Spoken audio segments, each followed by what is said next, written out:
சுக்கிர திசை கிடைக்க சுக்கிர நாள் 3ஆம் பிறை வரும் வெள்ளிக்கிழமை வர இருக்கின்றது. வரும் வெள்ளிக்கிழமை நீங்கள் நான் சொல்லும் ஒரு எளிய சூட்சம பரிகாரத்தை செய்தால், சொல்லும் பொருளை வாங்கினால், உங்கள் வீட்டில் நிச்சயமா சொல்ற, சத்தியமா சொல்ற, சகல ஐஸ்வர்யங்களும் பெருகியே தீரும்.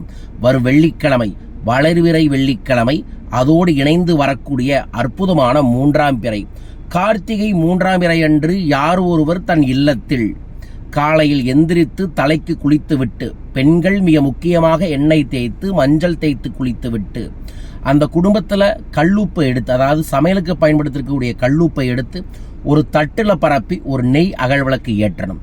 ஆனால் பெஸ்ட்டு என்னன்னா, அந்த நாளில் காலையில் 6 மணிலேருந்து 7 மணிக்குள்ளே உங்கள் குடும்பத்தில் இருக்கக்கூடிய யாரோ ஒருத்தர் மளிகை கடைக்கு போயிட்டு ஒரு 10 ரூபாய்க்கு கல்லுப்பு மட்டும் வாங்கிட்டு வந்து இதே தீபத்தை ஏற்றி பாருங்க.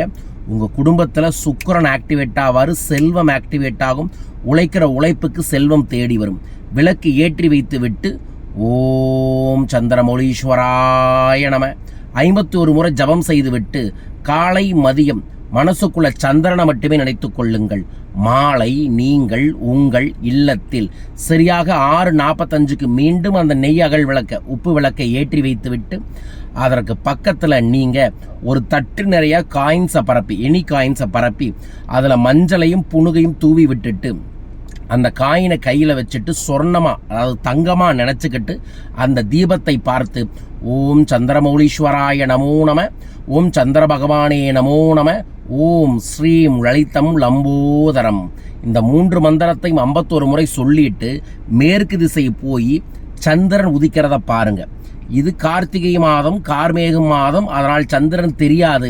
இருந்தாலும் 6:45லேருந்து 7:30க்குள்ள நீங்கள் மேற்கு திசையில் சந்திரனை பார்த்து இந்த மந்திர ஜபத்தை செஞ்சுட்டு வீட்டுக்குள்ளே வந்து கண்ணாடியை பார்ப்பதும், நீங்கள் வச்சிருக்கக்கூடிய தங்கத்தை பார்ப்பதும், அல்லது நம்ம சொன்னக்கூடிய அந்த சின்ன கிண்ணத்தில் தங்க காசாக வச்சிருக்கக்கூடிய மஞ்சள் காசை கண்ணால் பார்த்து சகல செல்வங்களும் பெருக வேண்டும் என்று வேண்டிக் கொண்டால் உங்கள் மனம் போல் உங்கள் வேண்டுதல் நடக்கும். இந்த வேண்டுதலை நீங்கள் வரும் வெள்ளிக்கிழமை செய்து பாருங்கள்.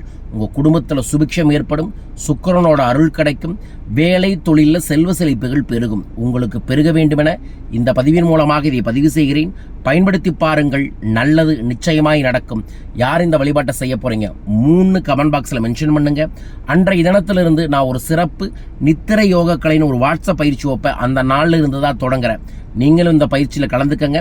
கலந்துக்கிற உங்களுக்காக ஒரு பயிற்சி புத்தகத்தையும் அன்பளிப்பாக தர இருக்கின்றோம். உங்கள் பெயரை பதிவு செய்ய தொலைபேசியில் தொடர்பு கொள்ளுங்கள். வரும் ஞாயிற்றுக்கிழமை மதுரை வர இருக்கின்றேன். மதுரையில் கடனை தீர்த்து பணத்தை பெருக்கி செல்வ செழிப்பை அபரிதமாக தரக்கூடிய பணவளக்கலை பயிற்சி வகுப்பு மதுரையில் நடக்குது. மதுரையில் என்னை சந்திக்க பயிற்சியில் கலந்து கொள்ள தொலைபேசியில் தொடர்பு கொள்ளுங்கள். 2026 தமிழ் பஞ்சாங்க டைரியை நம்ம வெளிப்படுத்தி இருக்கோம். எல்லாத்துக்கும் புக்கிங் தொடங்கியிருக்கு. பதிவு செய்யக்கூடிய முதல் 100 நபர்களுக்கு ஒரு சிறப்பு தமிழ் பஞ்சாங்க கேலண்டரையும் அன்பளிப்பாக தரோம். உங்கள் பெயரையும் இந்த கேலண்டருக்கு பதிவு செய்ய, டைரிக்கு பதிவு செய்ய தொலைபேசியில் தொடர்பு கொள்ளுங்கள். லிமிட்டட் ஐட்டமே இருக்குது, அதனால் உடனே பதிவு செய்யுங்க. மீண்டும் ஒரு அற்புத பதிவில் உங்களை சந்திக்கின்றேன். திருவண்ணாமலையில் குபேரகிரிவலம் முடிச்சுட்டு கோயம்புத்தூரை நோக்கி போகக்கூடிய பயணத்தில் இந்த பதிவை உங்களுக்காக பதிவு செய்கிறேன். டிசம்பர் 19ஆம் தேதி ஒரே நாளில் 7 கோயில் செல்லக்கூடிய கொங்கு 7 சிவஸ்தல யாத்திரை. 7 ஜென்ம பாவத்தை போக்கும் புண்ணியம் உள்ளவர்கள் மட்டுமே கலந்து கொள்ள முடியும். உங்களுக்கு புண்ணியம் உள்ளதா? டெஸ்ட் பண்ணுங்க. இந்த யாத்திரைக்கு வந்து உங்கள் பேரையும் இந்த யாத்திரையில் பதிவு செய்யுங்க. ஒரு நாள் முழுவதும் சிவன் கோயில் 7 சென்றாலே அற்புதம் ஏற்படும். வாருங்கள், அருளும் பொருளும் செல்வ செழிப்பையும் பெற.